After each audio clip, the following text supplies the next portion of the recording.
VD. Satheesan സർക്കാരിന്റെ നിർബന്ധപ്രകാരം സംസ്ഥാനത്ത് PM Shri പദ്ധതി നടപ്പിലാക്കുമ്പോൾ വിദ്യാഭ്യാസ മേഖലയിൽ സംഘപരിവാർ അജണ്ട നടപ്പാക്കേണ്ടി വരും.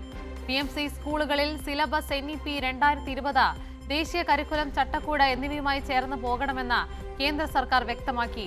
ഇതോടെ സംസ്ഥാനത്ത് PM ശ്രീ പദ്ധതിയുടെ ഭാഗമാകുന്ന സ്കൂളുകളിൽ സംഘപരിവാർ അജണ്ടകൾ നടപ്പാക്കേണ്ടി വരും.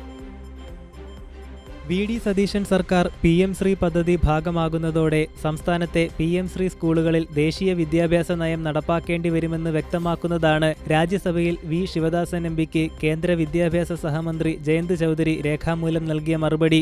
സംസ്ഥാനങ്ങൾക്ക് PM ശ്രീ സ്കൂളുകളിൽ സ്വന്തം സിലബസ് സ്വീകരിക്കാമോ എന്ന ചോദ്യത്തിന് സംസ്ഥാന ബോർഡ് അംഗീകാരമുള്ള PM ശ്രീ സ്കൂളുകളിൽ സംസ്ഥാന സിലബസ് പിന്തുടരാമെങ്കിലും ആ സിലബസിന്റെ ഘടന പുതിയ വിദ്യാഭ്യാസ നിയമം 2020, ദേശീയ കരിക്കുലം ചട്ടക്കൂട് എന്നിവയുമായി ചേർന്നു പോകുന്നതായിരിക്കണമെന്ന് കേന്ദ്ര സർക്കാർ വ്യക്തമാക്കുന്നുണ്ട്. നേരത്തെ ദേശീയ വിദ്യാഭ്യാസ നയം നടപ്പിലാക്കാൻ നിർബന്ധിതരാകുന്ന സാഹചര്യത്തിലായിരുന്നു മുൻ LDF സർക്കാർ PM ശ്രീ സംസ്ഥാനത്ത് നടപ്പിലാക്കാതിരുന്നത്. MOU ഒപ്പുവെച്ചെങ്കിലും പദ്ധതിയിൽ ഒരു സ്കൂളുകളെ പോലും ചേർക്കാതെ തുടർ നടപടികളിൽ നിന്ന് മുൻ LDF സർക്കാർ വിട്ടുനിന്നിരുന്നു.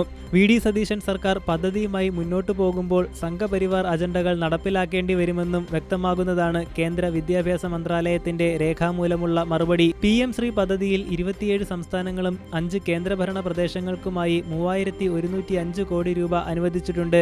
എന്നാൽ സംസ്ഥാനങ്ങളുടെ കൂട്ടത്തിൽ PM ശ്രീ പദ്ധതിയിൽ കേരളത്തിന് 1 രൂപ പോലും നൽകിയിട്ടില്ലെന്നും മറുപടിയിൽ വ്യക്തമാക്കുന്നുണ്ട്. കൈരളി ന്യൂസ്, ദില്ലി.